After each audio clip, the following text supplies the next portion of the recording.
our League of Women Voters of North Carolina YouTube. So I believe it's recording. Y'all see a recording? Oops. We do. Okay, great. So I'm Andrea Cash. I help the League of Women Voters of North Carolina with their communications. I'm really just here to kind of advance slides tonight. A little bit of housekeeping. Like I said, if you'll put yourselves on mute so we don't have background noise while the speakers are talking, that would be great. We do want to keep things running on time tonight. We're not going to keep you past 8 o'clock. This is the third in this series. You'll hear more later about how you can sign up for the fourth one. We're so glad you're here. I also want to tell everyone this isn't meant to be, you know, we don't have space for a big Q&A or anything, but we would like to see a lively chat. So any questions you can put in the chat and we will answer what we can, although this is largely informational. And I think with that, I covered everything, and I'm going to turn things over to Martha Robley of the League of Women Voters of North Carolina Board. Thank you, Andrea. Good evening, everyone, and welcome to the third part of our series to examine the interaction of communities with their local law enforcement, titled Our Community, Our Police. I'm Martha Robley. I'm the unit coordinator of the Mid-Sand Hills Member-at-Large Unit and also co-chair of the League of Women Voters of North Carolina Police Practicing Working Group. The working group is made up of members from local leagues across the state, including my co-chair, Sandra Mell, who is also a member of the League of Women Voter of Henderson County. Also participates in Wake County, and Ernie Mall from the Henderson County League. The Policing Practices Working Group was organized in June following the death of George Floyd, as we witnessed the continuing racial inequities in our criminal justice system. Our organization's mission is to empower voters and defend democracy. We are proud to be nonpartisan, but always working on vital issues of concern to our members and to the public. For these educational programs, we are looking at one aspect of criminal justice, policing practices and policies. Next slide, please.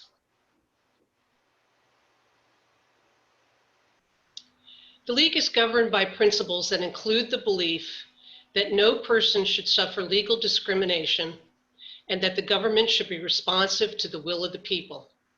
We also believe a democratic government depends upon the informed and active participation of all of its citizens.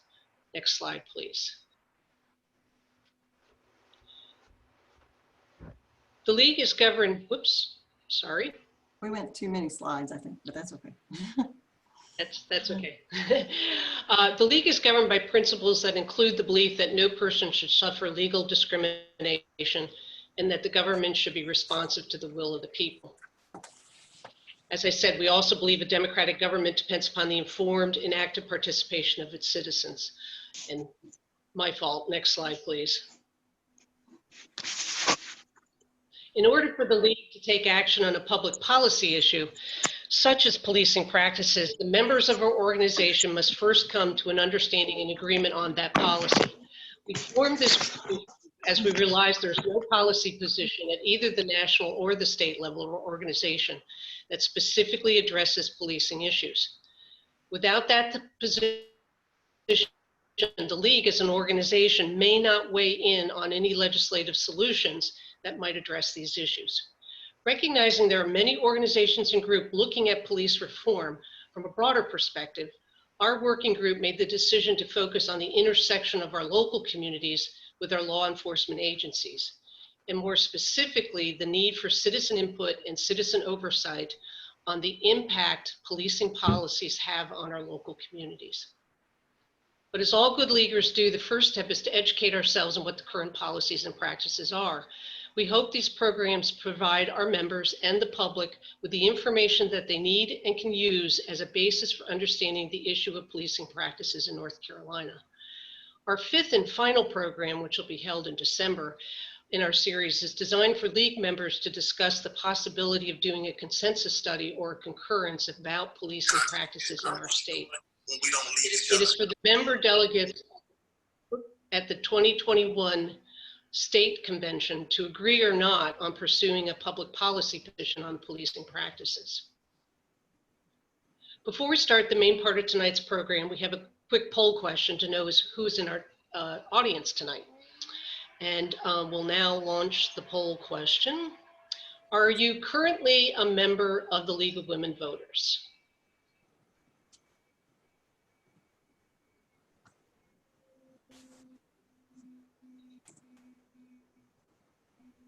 It's like about 80% of our audience is. Cool. Yeah. Okay. For those attendees who may not be familiar with the League is open to men and women over the age of 16 who are interested in making a difference in their communities. We'll put a link in the chat room for more information on how to join the League. And as you can see, the results are there. We've got about 80% of our attendees tonight are League members. For those non-members who are with us tonight, we want you to know that we're truly in the League, as I said, across the state, got together, they volunteered their time to educate ourselves and you on this topic. With that, I'll turn the floor over to Sandra Mal, who will first clarify some information that was given during last month's program on hiring standards and practice. Thanks, Martha. Thank you, Sandra. And if Andrew, if you can, next slide, please. I did want to make two clarifications on last month's program on hiring standards. We had a comment from one of our participants concerning the hiring standard on psychological examinations for applicants to law enforcement positions. And we clarified with Director Diane Konopka from the Sheriff's Education and Standards Commission that this is a requirement for police officers as adopted by the North Carolina Criminal Justice Education and Standards Commission, but it is not required by the Sheriff's Commission. It's left to the discretion of sheriffs whether to require this for their applicants. So some do and some do not require that. Also, there is a minor discrepancy in the age standard adopted by the two commissions. The Criminal Justice Commission has set the minimum age at 21 for hiring, and the Sheriff's Commission has set it at 20. So we're continuing to learn about these subjects and want you to note those corrections to the information we put out last month. And with that, I'll turn the floor over to Henderson County League member Ernest Mao to take us through the information we are presenting tonight on training. Thank you. Andrew, could we have our next slide? Thanks. Tonight, we're talking about training law enforcement officers in North Carolina. We'll look at what training is needed just to become an officer or deputy, what the state requires of officers every year, what local agencies can provide, and how training can improve police-community relations. We have two guests who will give us some insight of state and local programs and discuss how we can impact policy and training decisions. First of all, training has many purposes: to teach and qualify new officers, to maintain or improve competency, and to provide new and specialized skills. Next slide, please. Let's start at the beginning of a new officer's career. In North Carolina, Basic Law Enforcement Training, or BLET, prepares individuals with no law enforcement experience for an entry-level job at a police department or sheriff's office. Every sworn officer must go through a North Carolina-approved BLET program or document that they have the equivalent training from another state. For example, an officer could be working in Tennessee and be hired in North Carolina, but before they start working and get certified, they have to show training records that prove that their training met or exceeded the standards of the North Carolina BLET. If it didn't, then he or she may have to attend part or all of a BLET course here before they can start working. Any officer, whether they're in North Carolina or coming from somewhere else who has not worked in over 3 years, must take the complete North Carolina BLET, and individual agencies may require a transferring officer to take BLET regardless of their prior experience or training. Next slide, please. Basic law enforcement training is offered at over 60 sites in North Carolina. And while some of these are academies operated by larger agencies for their own hires, most of these are community colleges and open to residents regardless of employment. Next slide. North Carolina's current BLET curriculum requires 640 hours or about 4 months of training. Individual schools and academies can add to these requirements. A recent study of 20 comparable states showed a range of from 590 to 796 hours of required training for their states. So with an average of 672 hours, we're just a little under that average. The current BLET curriculum is under review currently by the North Carolina Justice Academy. So since we're talking about the academies and the commissions, I just want to note that every state has a commission to oversee law enforcement training, but not all of them have statewide curriculums like we do. Many states have something called Peace Officer Standards of Training, or POST. POST was originally based on a series of recommendations from the U.S. Department of Justice, but it's evolved over many, many years. And while a lot of states will call themselves POST states, those standards they're established independently in each state. We just want to make a point. There is no nationwide standard for law enforcement training. Next slide, please. So the BLET curriculum is heavy on certain subjects.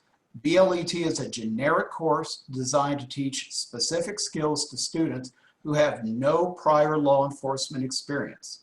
Many of these topics are emphasized because students just haven't seen them before. Next slide, please. Each individual session in every single class has to have a detailed lesson plan written showing how it will be taught and who will teach it. BLET is generally taught by working police officers who have been trained and certified by the state as instructors. Next slide, please.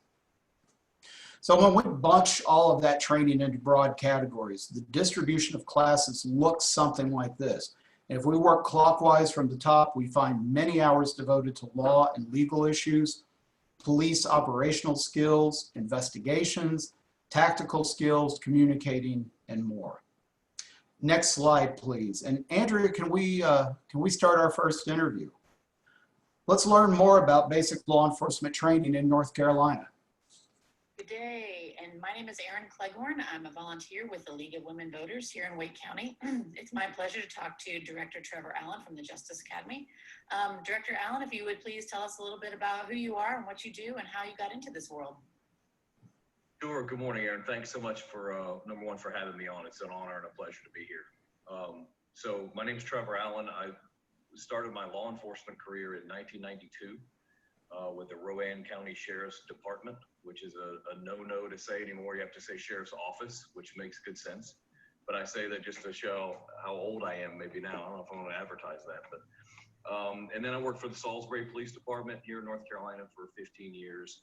Held various posts and positions with that agency. And then I left after 15 years and was a trainer across the country in the area of use of force and use of force report writing. After that, a short stint in the culinary world, separate conversation for another day, but got back into the criminal justice world and went to work for the Criminal Justice Standards Commission here in Raleigh. And then was appointed director of the Justice Academy in March of 2017. Wonderful. Well, thank you so much for being a part of this community policing initiative that the League of Women Voters is doing for its members. It's really important for us to just sort of learn more and share more information. So sure. We really appreciate your time. So talk a little bit about where the training is taught, who teaches it, and how that sort of whole program works. So when you were talking about training, I'm assuming we're talking about basic law enforcement training. So BLET, as we call it in the world of acronyms, right? Basic law enforcement training is a curriculum that's developed by us at the Justice Academy. It's a commission mandate. So every officer across the state of North Carolina has to complete this training. Like I said, we developed the curriculum, and then it's mainly taught throughout the North Carolina community college system. There are also some of the bigger agencies in North Carolina deliver the program. The city of Raleigh does, city of Charlotte, Greensboro, and then some of the bigger counties like Wake County highway patrol, larger agencies will do it in-house, but the bulk majority of it's delivered through the community colleges. And do you feel like the programming is a little bit different depending on the area that it's in, or is it a standard curriculum that everyone has to follow? It's a great question. It is a standardized curriculum of 640 hours currently. There's an advisory group that meets quarterly that goes over the training to see what kind of revisions and updates that are needed. And that advisory group is made up of people, school directors, agency heads, people like that across the state who have input on that. So it's communicated every quarter and it's consistent across the state and audited that way as well. That's great. Are most of the students taking these courses already hired by an agency, or are they taking it on their own with the hopes of being hired? So along the lines of how it's taught and where it's taught, rather, is consistent with that as well. So the bigger agencies that do their own in-house programs will often hire their officers and then send them to training. But most of the time at the community colleges where most of the students take it, they are not already hired. They would complete it and then seek certification afterwards with an agency. I see. And can that training be used to screen out any unsuitable candidates? Is there a place for instructors to maybe point out problem candidates? Yes, and in a couple of different ways. So one would just be the success through the program itself, number one. So it's set up to where, you know, there's testing throughout. Every one of the 36 topics currently has an end of topic test, and then there is a state comprehensive exam at the end. So that testing process is going to weed out those who can't, you know, hack the curriculum and make it through. But also there's a set of code of conduct that every delivery site has as well. So you've got to be able to meet their own ethics, their own requirements they have at each school to get through as well. And instructors have a big part in that to report any deficiencies or any issues that arise. That's great. So the use of force by law enforcement is obviously a very large topic of conversation in the public right now. And as an organization, you know, that's one of the reasons we really want to get involved and learn more about how these things work and how training works. Talk a little bit about how the public can help with any of these issues and maybe even how organizations like the League can get more involved. Yes, an intuitive question, and a couple of different ways come to mind. So first, I would say, and I say this from experience, because when I was with the Salisbury Police, I coordinated our Citizen Police Academy and did that twice a year. And each time we would bring in citizens who wanted to learn more, wanted to be engaged and get involved with their community and with their law enforcement agency. And we would take them step through step of different parts of why officers do things, how they do things, put them in a car and let them do a traffic stop on an officer just to see it from that perspective. They would go to the firearms range. They would take part in a lot of different trainings there to better understand the hows and the whys. So I would say that's number one. If your local agency offers that, take advantage of it, because the consistent message I heard from citizens after they had it was I had no idea. I had no idea that's how things were done. It makes more sense. So I'd say that's number one. But I mentioned earlier the Criminal Justice Commission, as well as the Sheriff's Commission. Collectively, when they meet, they provide us at the Academy with the training mandates. So the training that we create and that we deliver is based on what they mandate. Both of those commissions have public meetings. Quarterly, the commissions have meetings. I mentioned the advisory group for basic law enforcement training, or BLET. That meets also quarterly. The public is invited to come to these things, provide input, you know, seek answers to questions, and then just see how the overall training development process works. So that's a couple of ways I would say are tangible. Have you seen in the past where public input has made an impact? Definitely at the local level, and not just in the way training is done at the local level, but also policy and procedure. But I do see a need to have more public involvement at the commission level. And there could be a couple of different reasons for that. It could be the way it's notified. It's posted every year through the Secretary of State's office. We try to push some things through social media, but I think even we could do a better job of providing the public the hows and the wheres to be there to provide that input. And lastly, tell us a little bit about the basic law enforcement training curriculum review that's currently underway, and what are some possible recommendations, and also give us an idea of what the time frame is. Yeah, very excited about this. I'm so glad you asked, because this is the most critical project that we are currently working on at Justice Academy because of its reach, and because every student, every officer has to have this before they start. The impact of this data is enormous. So currently, the BLET program, I'm going to try to do this without boring you, is, I mentioned, 640 hours in length, and it encompasses 36 separate topics of instruction. The way they're done is a siloed approach. So you might have this topic here we're going to discuss for a week, and then we have a topic test, and we move on to another topic. And then we do that throughout the program. It's not linked together as much. We knew this when we started revising it, that we needed to link the topics together because they all build on each other, and they work together throughout the program. So we teach handcuffing skills, let's say in one course. By and large, when we do or when a school delivers a scenario based, where there's an arrest, let's say in criminal investigations is culminating with an arrest, you're going to reintroduce those skills again. You're going to reintroduce ethics throughout and all that. So that's a major focus of what we're doing. So instead of a 36 siloed approach, we're doing things in 4 modules now. We're introducing things like 21st century policing practices, things like procedural justice and policing legitimacy, critical thinking skills, all these things that were not necessarily a focus of the current in the BLET program historically. We're responding to what are some of these critical and emerging needs that we know have to be there. So we're incorporating that in the first block of it, and we're calling that our foundational content, and then we'll weave that throughout all the rest of the topics moving forward. The timeline on it, we are looking for the curriculum development phase to go through all the way through next calendar year, so through December of next year, and then begin our first pilot in January of 2022, if I have my dates correct. But overall, it's going to add in more scenario-based training, getting away from just lecturing.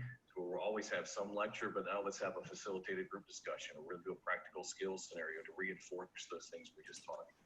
So it's changing both content and the method and format of the way. That sounds really exciting. And so that'll be a big impact to people who are new to the profession. What about people who are already in the profession? Is there an opportunity for them to go back and have fresh new training? There's always that opportunity. So most officers and agencies are not going to go back through BLET again once they're certified, but the commissions do mandate collectively in-service training every year. So 24 hours of in-service training every year. And it's different every year, with the exception of a few blocks that are mandatory, like legal update and firearms qualification, that kind of thing. But so new topics are being developed every year fresh, and try to hit those emerging issues. That's great. Well, is there anything else that you would like to share with us that you think it's important for our membership to know? I would say just to know that, we've seen a lot of issues across the country, and the finger is being pointed directly at training for some of these issues, and justifiably sometimes for law enforcement training. We have to respond and evolve to be better. What I'd like for everyone to know is that North Carolina is on it. We've always done a great job with training. There's a reason you haven't seen many of these type of issues in North Carolina. And I'm not trying to take the credit. Our agencies deserve most of that credit, but we try to provide them the best training possible, and we never stop evolving and innovating with it. So we're very much looking forward to continuing that. Thank you so much, Director Allen. Thank you for the work that you do for North Carolina, and thank you for being a part of our program today. Well, thank you, Aaron. I appreciate the opportunity. It's been a pleasure. Absolutely. Take care. Okay. All right. Thank you. Next, there we are.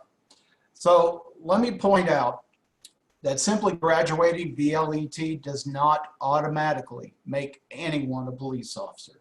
As we learned in last month's program, a person has to be employed by a police department or a sheriff's office, complete the background investigation, physical and medical exams, and record checks before being certified by either state education or standards commission. A student who takes and completes BLET who has not been hired right now, they have to have the job to be certified. Our new candidates now completed basic law enforcement training. If they have not already been hired by an agency, they've got 1 year to apply and be hired for that current BLET education. If they don't make it in that year, they have to go through the course again. If they attended a local academy or were hired and sent to the BLET course, they're ready to start working. Now, even though they're going to start working, the training is not over. As probationary officers, most are going to now start field training. During the field training phase, the new candidate is assigned to a senior officer whose job is to show them the ropes. Ideally, this field training officer, or FTO, has the experience, good communication skills, and the temperament to effectively teach a new officer. Next slide, please. Building on the generalized training that they received at BLET, the new officer is going to learn information specific to the agency that they're now working for. They'll learn agency policy and procedures, how to work all the equipment they've been issued, and the beat that they've been assigned to. And just a side note, officers hired from outside the community are sometimes lacking context in dealing with people who live in that community. So as a side note, we found Durham Police Department offers a history class on the city as part of their officer training, and a former council member who is also a historian teaches that. So that helps give those new officers some context for the community that they're serving. Thanks. Andrea, next slide. So as the new officers are learning, they're going to be given more responsibility. They'll make more decisions, they'll interact more with the citizens in their community, and they're constantly being evaluated by the FTO. Now, while the field training phase is important as a learning and a transitional tool, there are issues. In North Carolina, local agencies field training can range from 18 weeks to as little as 2 weeks. And unfortunately, in some cases, there's no field training at all. And as with many government issues, this can be blamed on a lack of personnel. About 1/3 of police agencies in North Carolina have fewer than 10 officers. But field training is typically part of an officer's probationary period. There doesn't appear to be a consensus on how long probation should last amongst agencies in North Carolina, but once an officer or deputy completes their probationary period and becomes a full-fledged officer, the training still doesn't stop. Next slide, please. Police training is ongoing throughout an officer's career. North Carolina requires that all officers go through 24 hours of in-service training each year, and 4 hours of that can be the firearms training and qualification that they have to do annually. Every day at roll call, supervisors have a few minutes available for informal training. Next slide, please. As Director Allen mentioned, the annual in-service training requirement serves to update officers on important legal issues and remind them of policies and procedures. The North Carolina legislature requires much of this training. For example, domestic violence and juvenile justice updates. Most of this training, about 18 hours, is specific, and you see it listed here. Agencies can choose from approved electives to fill out the 24-hour requirement. In-service training is reviewed regularly and often reflects current issues in policing that the Standards and Education Commissions feel need statewide attention. Next slide, please. Now, as each officer or deputy progresses through their career, they have opportunities to attend advanced training to learn special skills and develop leadership experience. Next slide. This training may be available through the officers' departments, the North Carolina Justice Academy, or outside providers, including government agencies, universities, and private companies. Next slide, please. We spoke with Officer Sean Ward of the Charlotte-Mecklenburg Police Academy. Andrew, will you start our next interview? Dr. Ward is the Director of Strategic Development at the Academy. Thank you, Dr. Ward. We've already talked about mandated subjects for in-service training on this program. How do agencies choose the subject matter for the remaining required time? Thank you for that question, and it's a pleasure to speak with you on this training topic. It is certainly a passion of mine. There are 3 different areas I will say generally contributes to deciding what training will come to the agency. One, it will be the industry trends. What is going across the country and what are the hot topics across the country? Perhaps from some think tanks, law enforcement think tanks, from former chiefs and current chiefs and sheriffs. So it could come from industry trends as well as needs from the department itself. I know we have a robust body-worn camera system, so a lot of those audits help dictate some of the training that we probably need to begin to train a much larger population of officers. So it can come from that. And then lastly, from the interest of our employees themselves. They can have some desire and want to see some elective topics throughout the organization in which we will also begin to develop and implement those trainings as well. Sounds good.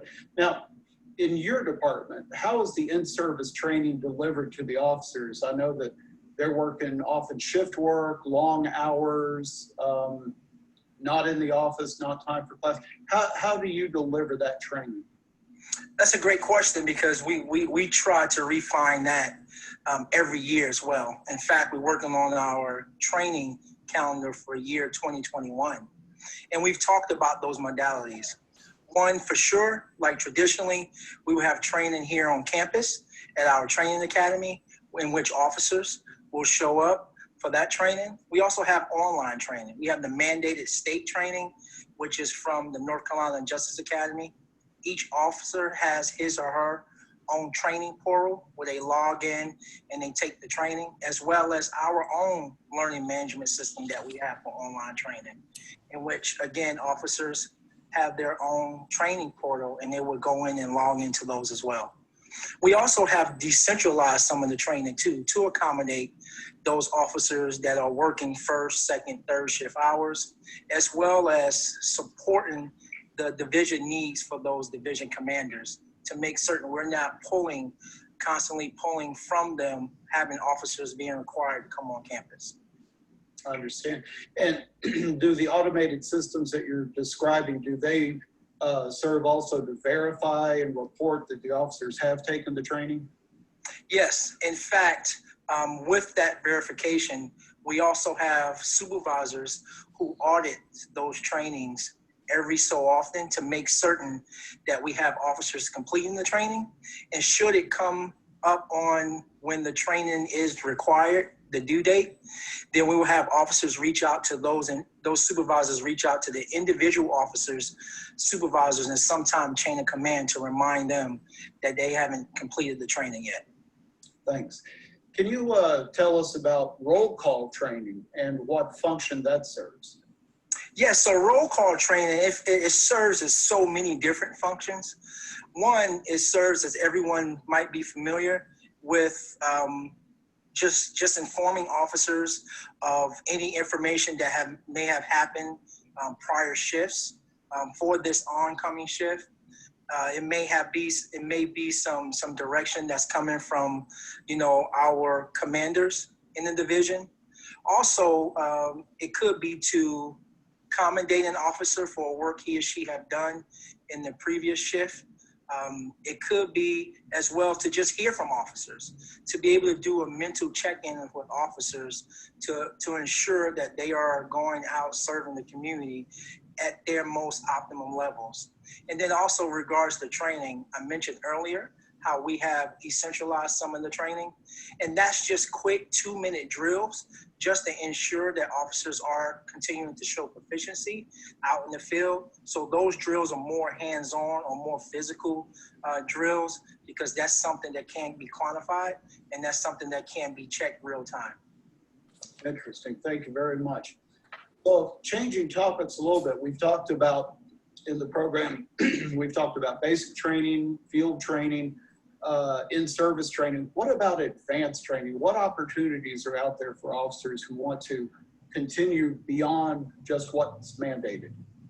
Right. And we do have a lot of officers that do want more training. And in fact, we encourage that as an agency, because it's all about being lifelong learners. In this profession, when you want to commit 20 to 30 years in it, that you're constantly learning, because the environments around you is always changing. the standards are always improving. So therefore, you want to have training to complement that, to continue to sharpen your officers, not just physical capabilities, but also their mental and emotional capabilities. So we have advanced training where officers can come on campus with the electives that we have chosen. We also have training that is provided through our local community colleges, as well as training at the North Carolina Justice Academy. So if officers are approved to go to those trainings, then they can travel to attend those trainings. The type of trainings that I'm starting to see a lot more interest in are our leadership trainings. You know, we have many officers who want to continue to improve themselves and to grow and develop in who they want to become. And that can be supervisors, that can be first line, mid-level, or executive staff members, but also those officers that might be interested in specialty divisions. We have a high degree of officers interested in our SWAT unit, interested in our K9 unit, our bomb unit, our traffic unit, DWI task force unit.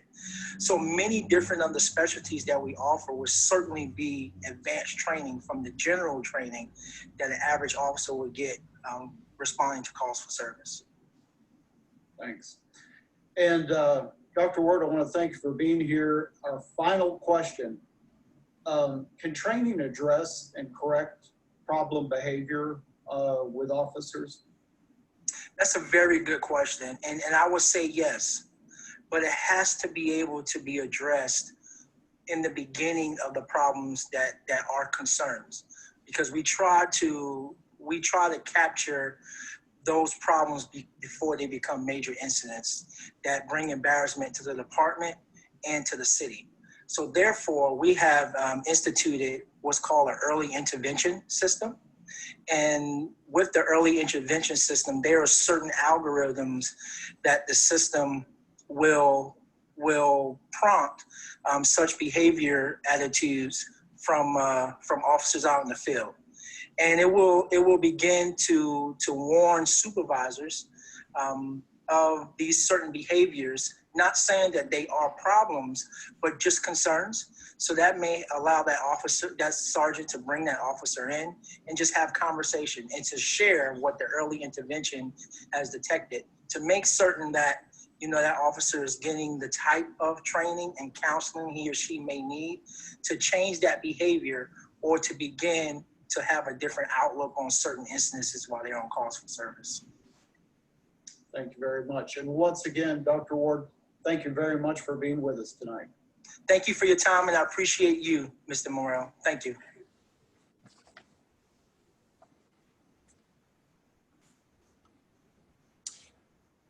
Most agencies try to improve training with the goal of producing better officers. This comes at a cost. Training has to be designed, approved by leadership, and conducted by qualified instructors. Students then must be tested to ensure they understood the training, and then the whole program has to be evaluated to see if it's achieving the desired goal. Next slide, please. While expensive, effective training can improve law enforcement service, enhance protection of the community, and save in court time and legal costs. Recently, city and county governments have been subject to lawsuits over police actions, focusing on the liability of untrained or insufficiently trained agencies. Unfortunately, some agencies will look at establishing a minimal amount of training to try and ward off this prospect of legal action. And the effectiveness of this tactic is questionable. The bottom line is training costs money, but lack of training can cost even more. Next slide, please. Finally, police training can be impacted by us, the citizens, through public opinion, discussion at open meetings, comment on budget decisions, and even protest. The community can shape training decisions. We encourage you to learn about how your police and your sheriffs train their officers. Attend state and local meetings, talk with your local law enforcement leadership, and find opportunities to share your interests and concerns with them. Sandra? Thanks. One last point on training. You can have the greatest training program in the world, but training requirements really can't address the issues that may exist within an agency's culture, which is a nice segue to a reminder about our next program. Next slide, please. We'll have an interview next month with hopefully our Asheville Police Department discussing their internal affairs operations, and we're hoping to have a roundtable of citizens who are involved in various citizens initiatives such as review and advisory boards to law enforcement. And we're also hoping to have a representative from NACOL, and that is the National Association for Civilian Oversight of Law Enforcement. And we're going to put the link to the NACOL website in the chat box, and you might like to bookmark their site and take a look at it prior to our November program to get some background and context on civilian oversight of law enforcement. Next slide, please. Another reminder about the task force for racial equity. It's continuing to meet this month, and they offer their last public comment session tomorrow morning. It's on the schedule there. There are 4 working groups meeting regularly, as well as the entire task force meetings, and they're all available to watch live or recorded on the Attorney General's YouTube channel. And I've been following Working Group 1 and watching their meetings. And the purpose of the task force collectively is to make recommendations to the North Carolina legislature.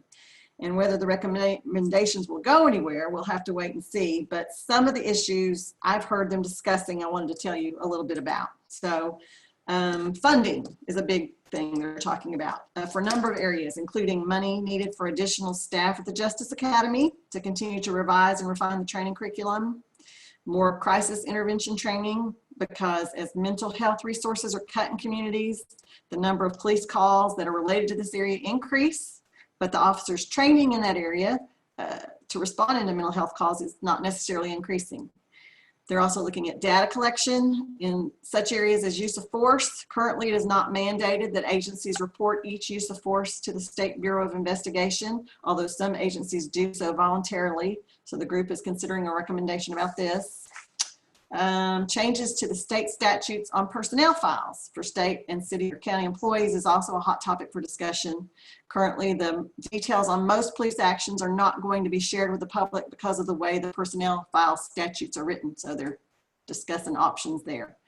They're also talking about recommendations for changes to the topics for the mandated in-service training we talked about tonight, to include things like emotional intelligence or ethics, and to teach about consequences of policy violations by officers. They're also talking about a creation of diversity task forces within agencies with 25 or more officers, because they don't want to make a mandate for the smaller agencies we talked about. There's 30% of agencies that have less than 10 officers. The members of the working group I've been watching are also going around with each other about a recommendation on physical fitness. While there are physical fitness standards for being hired, there isn't necessarily a physical fitness standard for maintaining employment at an agency unless they have their own. There's not a statewide mandated one. You may have noted earlier that the physical fitness gets 54 hours of instruction during BLET, but it's not revisited again as a mandated topic. And there's certainly evidence to suggest that an officer who is both mentally and physically fit is going to be making better decisions overall. And some agencies encourage their officers to maintain some standards in these areas, but there is not a statewide standard on continuing physical fitness. And I'd say there is not agreement on the subject among the members of the task force as to whether it should be mandated. Next slide, please. There's also a wealth of information on criminal justice at the UNC Innovation Labs website. I'll put that up there again for y'all to take a look at. They have information on policing, but they also have a lot of stuff on courts. And that's another important piece to understand the broader discussion on criminal justice. Next slide, please. And that brings us to the end of our informational part of the evening. And we just have our email up there for you if we have anybody who wants to send us some feedback that way. And we can stop our recording that we're going to put on our channel.